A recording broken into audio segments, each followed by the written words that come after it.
Hi, it's Scott Allen, and now the Wallabies side's been announced, we know that James O'Connor will play 10 in the first test on Saturday night. I've said for a long time that I think 10 is his best position, but I think it's a gamble by the Wallabies given his inexperience going into such a big test match. Let's have a look at the things that he's going to have to really focus on Saturday night. The first is taking the ball to the line, challenging the Lions' defence and occupying some of their inside defenders. He does that really well, and what I really like is the fact that he stays square to the line, doesn't crab across field too often, therefore taking space from his outside men. It'll be a real difference to what we saw from Kurtley Beale last year, crabbing across field. Here are some examples when he played for the Wallabies at 10 against the Barbarians and Wales on the 2011 end-of-year tour. You don't expect many line breaks from your number 10 because it's a pretty heavily defended channel. What you're looking for though is that there's the threat there. And by having that threat, the defenders have to stay inside and can't drift out wide early. And staying square to the line, there's the opportunity for offloads inside and outside. The next area is distribution, and that includes starting depth. Jockey is a good passer. He can pass a long ball and he can pass left to right. I think one of the real keys for him is that he gives the ball early if he's going to distribute. As I said in the previous section, it's great to challenge the line, but if he takes the ball too close to the line before distributing, it puts too much pressure on the outside men. Here's a great example of his capability with the long ball for Lachie Turner to score against Wales on that end-of-year tour. He knows how to play fly half, it's just he hasn't had a lot of experience in the last few years. One of the things with playing fly half is you have to adjust your depth according to what's going on in the game. Flatten up when there's an opportunity to attack and not get too deep when you start, like we see him here against Wales. When you start that deep, the outside men are going to receive the ball way behind the gain line. And here's another example from the last game he played. Starting that deep when the opposition has a rushing defence with a straight line like the Reds are using there, really places pressure on the outside men. And he is going to be faced with that sort of defensive line on Saturday night. The next area of focus is kicking in general play, and he's a more than adequate kicker. No problem with his distance, but as I showed you the other day, there are some holes in the defensive line for the Lions, and he's going to need accuracy to attack those. Here are some examples from when he has played at 10. So a short chip in behind the line when playing for the Wallabies against the Barbarians, which will be useful, and another in midfield, into that space that I showed you the other day. With his kicks looking for a bit of distance and to find that space in the backfield I showed you, he's got to be careful that he's not kicking to the man. He's done that a little bit in Super Rugby this year. But in these examples, as you can see, he finds the space, gets the ball on the ground. This is a particularly good one, finding that space in behind the winger. Now, as talented a player as he is, starting at 10 in such a high-pressure test match with such little experience there and with a rookie 12 outside him is a big ask.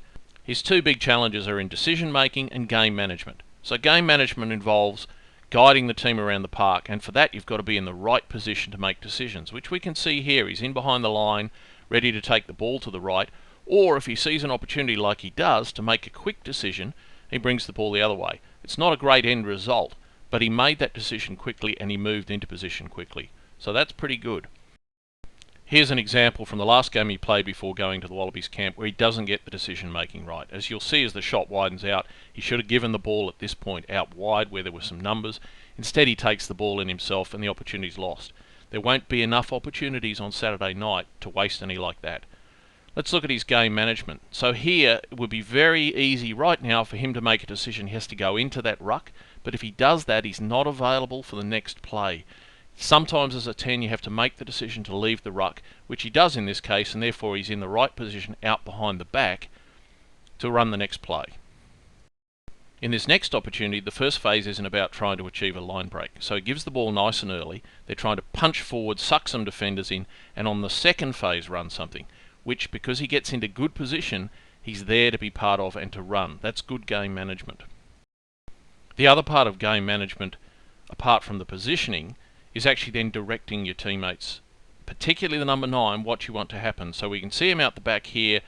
He's identifying what he wants. He wants the forwards to take the ball in, suck some forwards in, and he's out the back organising his back line. So when we get to the next phase, again, you can see an example of him directing what he wants.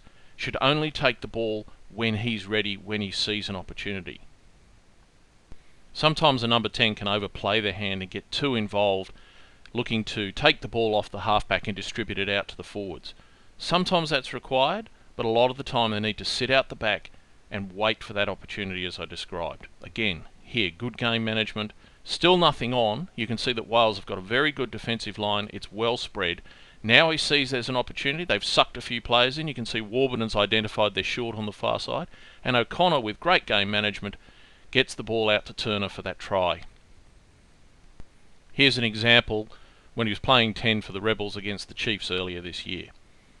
In this case, he's sitting back behind the line, letting others basically run what's going on. As I've said, sometimes the 10 can be too involved and be up in the front line for every play, which limits their ability to see opportunities. Sometimes they can not be involved enough. And this is an example from this Rebels game. And I've seen this a bit for the Rebels this year, where he sits out the back, sometimes too close in behind the ruck, not really running the game. So he got involved there. The ball has now moved wide. But as it comes back the other way, this is where he probably needed to step up and take charge. And he's sitting out the back, letting the forwards run it.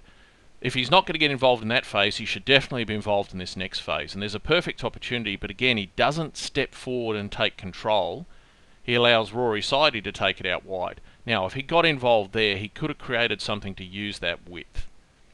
As I said, I've seen a bit of that for the Rebels this year, and I hope he doesn't sit back too far. Again, you see doesn't get involved in the rest of this play, except right at the end where he bobs up as a support player, more like a 12 or a winger, which of course is where he's played most of his rugby in recent years. I think he's a great player, and I think 10 is his best position. I think it's a massive ask to throw him in, particularly with a rookie 12 alongside him. But he's talented enough, he may just produce something special for the Wallabies tomorrow night.